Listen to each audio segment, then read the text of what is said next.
하나님 말씀 보도록 하겠습니다. 오늘 아침 주님께서 우리에게 주시는 말씀은 요한복음 11장 32절부터 35절까지 말씀입니다. 요한복음 11장 32절부터 35절까지 말씀입니다.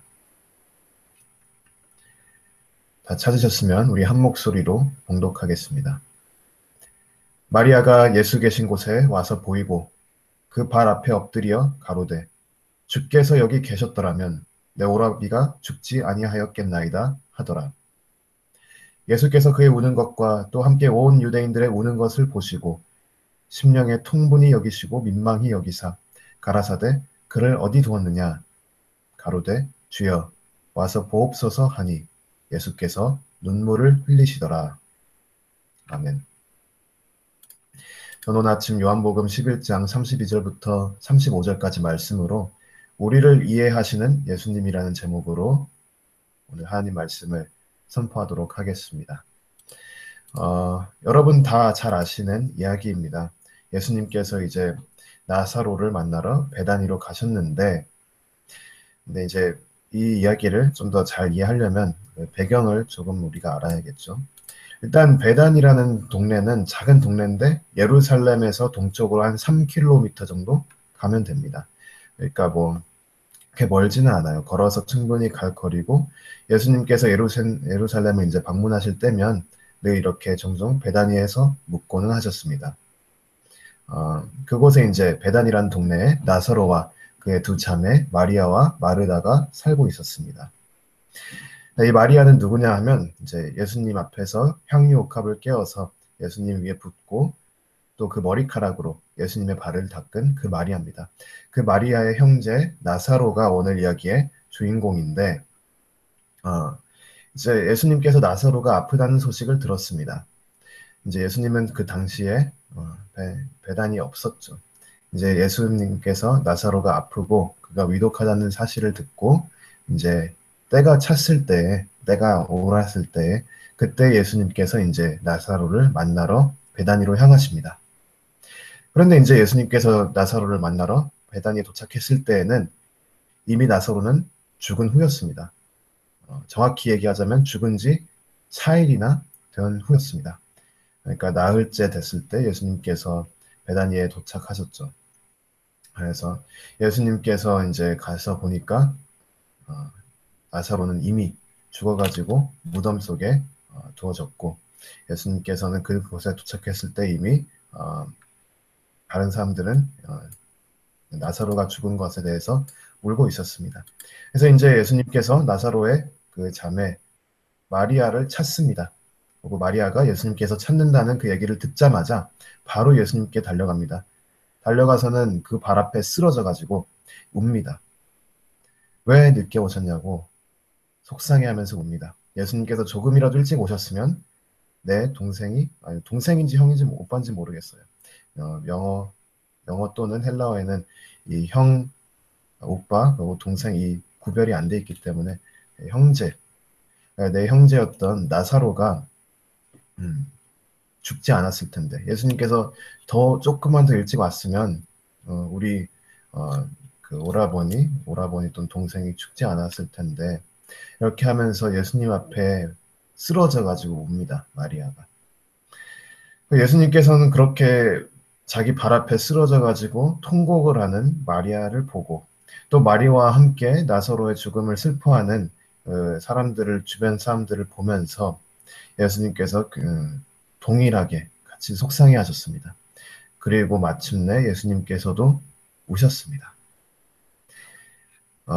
굉장히 중요한 말씀입니다. 오늘 본문 말씀 35절 말씀 있잖아요. 뭐라고 써있냐면 예수께서 눈물을 흘리시더라 이렇게 써있는데 굉장히 중요한 말씀입니다. 뭐 일단은 성경에서 가장 짧은 구절이거든요. 이게 그래서 성경을 통틀어 가장 짧은 구절이기도 하지만 그만큼 또 이 내용에 집중을 하기 위해서 이렇게 또 구절이 나눠져 있는 것입니다. 예수님께서 왜 오셨는지 우리가 조금 생각을 할 필요가 있습니다. 왜 오셨을까?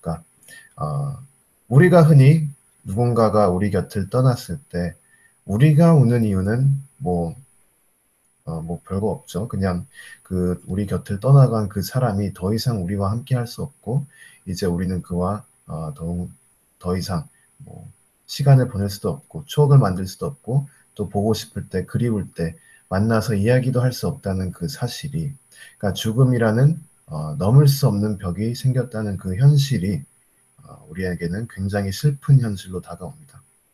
그래서 누군가가 우리 곁을 떠나면 우리는 그것이 슬프기 때문에 웁니다. 더 이상 그 소중했던 그 사람을 볼 수가 없고, 이제 그 소중했던 사람이 더 이상 내 곁에 없고, 이제 더 이상 그와 함께 시간을 보낼 수도 없고 추억을 만들 수도 없기 때문에, 그런 죽음의 현실 가운데 우리가 너무나도 한없이 연약하기 때문에 그래서 옵니다, 우리는. 근데 예수님은 과연 그런 이유로 오셨을까? 예수님은 뭐 원한다면 바로 그 자리에서 나사로를 살릴 수도 있으셨고, 또 예수님께서는 천국의 주인이시기 때문에 천국에 가서 나사로를 충분히 볼 수도 있었습니다. 그럼 예수님께서 왜 오셨을까? 우리와 같은 이유로 오신 것은 아닐 텐데. 왜냐하면 예수님은 죽음이라는 것이 예수님한테는 능력이 크게 없잖아요. 예수님께서는 죽은 사람도 살리시고 자기도 죽음 가운데서 부활하실 수 있는 그런 능력의 하나님이시기 때문에 뭐 우리와 같은 이유로 오신 것은 아닙니다. 예수님께서 이 시간에 이 사건 가운데 예수님께서 오신 이유는 다른 곳에 있습니다. 예수님께서 왜 오셨을까? 왜 눈물을 흘리셨을까? 왜 그 발 앞에 마리아가 쓰러져 울고 통곡을 하며 그 주변 사람들도 울고 있는 그 가운데 예수님께서 함께 눈물을 흘리셨을까? 그 이유는 바로 예수님께서 우리를 사랑한다는 그 사실에 있습니다. 예수님은 죽음이 크게 두렵지가 않습니다. 왜냐하면 예수님께서는 하나님이시기 때문입니다. 물론 인간의 육신을 입고 오셨기 때문에 죽음의 현실 가운데 예수님이 놓여져 있는 건 사실입니다. 하지만 예수님께서는 하나님이시고, 예수님께서는 이 사건이 있은 뒤 머지않아 예수님께서는 죽음을 이기시는 그런 일도 해내십니다. 하지만 예수님께서 여기서 오는 이유는 우리를 사랑하시기 때문에 예수님께서 눈물을 흘리시는 것입니다. 우리를 보시면서 안타까워하신 것이죠. 죄 가운데 놓여진 우리가 피할 수 없는 운명, 죽음이라는 그 운명 앞에 한없이 작아지고 어쩔 수 없이 죽게 되고 죽음을 향해서 매일매일 달려나가고 있고, 그 달려나가는 길도 죄 때문에 고통스럽고 고난이 가득한 그런 불쌍한 인간들을 보시고 예수님께서 속상해 하신 겁니다. 죽음이라는 것이 죄를 통해서 우리 삶 가운데 들어왔죠. 아담과 하와가 원죄를 짓고 그 죄의 대가로 우리는 죽게 되었습니다. 그 죽음의 현실 가운데 놓여진 우리가 너무나도 안쓰럽고 그 죽음이라는 것 앞에 쓰러져 울 수밖에 없는 그런 우리의 불쌍한 모습들을 예수님께서 보시고, 예수님께서도 마음이 속상하고 또 슬프고 우리를 안타깝게 여기사 민망히 여기사 예수님께서도 함께 눈물을 흘리신 것입니다. 예수님은 우리를 그만큼 사랑하십니다. 예수님은 우리를 그만큼 이해하십니다. 예수님께서는 우리가 고통스러워하는 것을 보시고 그것을 이해 못하시는 그런 멀리 떨어져 있는 하나님이 아니라, 실제로 우리가 울고 우리가 고통스러워하고 우리가 고난을 받고 있는 그 현실에 대해서 함께 통곡하고 함께 마음을 놓고 울 수 있는 그러한 분이십니다. 예수님은 그냥 우리와 멀리 떨어져 있는 우리의 연약함과는 전혀 상관이 없는 전지전능한 하나님인 게 아니라, 물론 예수님께서 전지전능하시지만 그럼에도 불구하고 예수님께서는 우리의 연약함을 100% 이해하시고 우리의 속상해하는 것을, 우리가 마음 아파하는 것을, 슬퍼하는 것을 정확하게 다 이해하시는 예수님입니다. 우리가 힘들어하고 고통받는 것을 예수님께서는 진심으로 함께 이해하시고 슬퍼하십니다. 그렇기 때문에 우리가 예수님을 더욱더 믿고 따라갈 수가 있는 것이죠. 만약에 예수님께서 우리를 이해할 수 없는 분이라면 조금은 예수님이 좀 차갑게 느껴지고, 또 예수님께서 우리를 사랑한다는 그 말이 뭔지 이해하는 게 조금 어려웠을 수도 있습니다. 하지만 예수님께서는 우리와 동떨어진 그런 멀리 떨어진 하나님이 아니죠. 예수님께서는 인간의 육신으로 실제로 우리 가운데 오셔서 우리와 함께 고통받으시고 우리와 함께 죽음이라는 현실 가운데 놓여진 이 안타까운 삶을 함께 나누시며 그 불쌍한 우리를 어떻게든 건져내시기 위해서 이 땅 위에 오신 것입니다. 그러한 예수님이시기 때문에 우리는 예수님을 믿고 따를 수가 있습니다.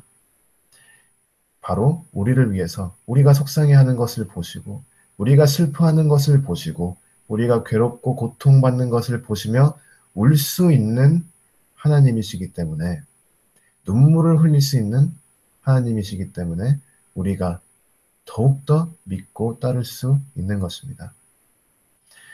우리가 믿는 예수님은 이런 예수님입니다. 그냥 아무런 예수님이 아니라 정말로 우리 때문에 우시고 우리가 힘들어하고 우리가 고통받는 것 때문에 눈물을 훔칠 수 있는 그런 예수님이시기 때문에 우리가 예수님을 더욱더 믿고 의지하고 사랑하고 순종해서 나아갈 수 있는 것입니다. 그러한 예수님을 오늘 우리도 좀 기억하고 함께 묵상해야 나가면 좋겠습니다.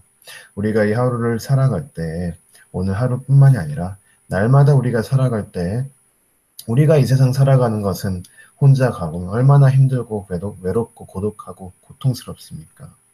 세상 사는 게 마음같이 되지도 않고 또 살다 보면 정말 생각지도 못한 일들이 닥쳐오고 사고가 나기도 하고 또는 주변 관계가 무너지기도 하고 또 일이 터지기도 하고 얼마나 힘듭니까? 우리가 죄 가운데 놓여져 있는 그 현실 때문에 우리가 얼마나 고통스러워하고 있습니까?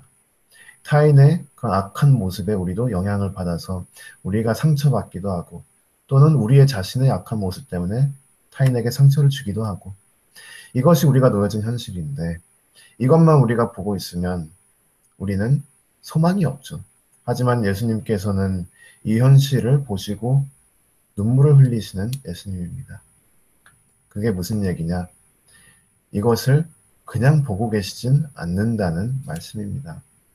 우리가 하루하루 세상을 살아갈 때 우리가 고통스러워하고 괴로워하는 이 현실들을 그냥 보고만 계시지는 않습니다. 예수님께서 함께 속상해하시고 함께 힘들어하시고 또 예수님께서 우리를 이 고난의 자리로부터 건져내시려고 이 죽음의 자리로부터 건져내시려고 오늘날도 우리와 함께 주님께서 역사하고 계신 것입니다.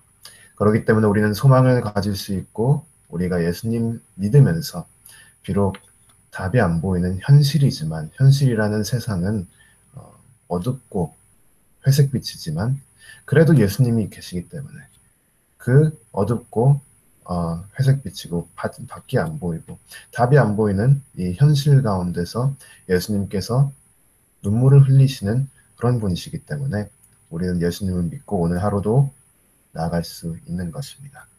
자, 오늘 이 말씀을 통해서 우리 모두가 다시 한번 힘을 얻고 이 세상을 살아갈 때 고난이 있고 힘들지라도 우리를 아끼시고 우리를 사랑하셔서 우리를 위해서 눈물까지 흘리시는 예수님을 믿고 순종하며 끝까지 소망을 잃지 않고 나아가는 모든 삶이 되기를 주님의 이름으로 축원합니다.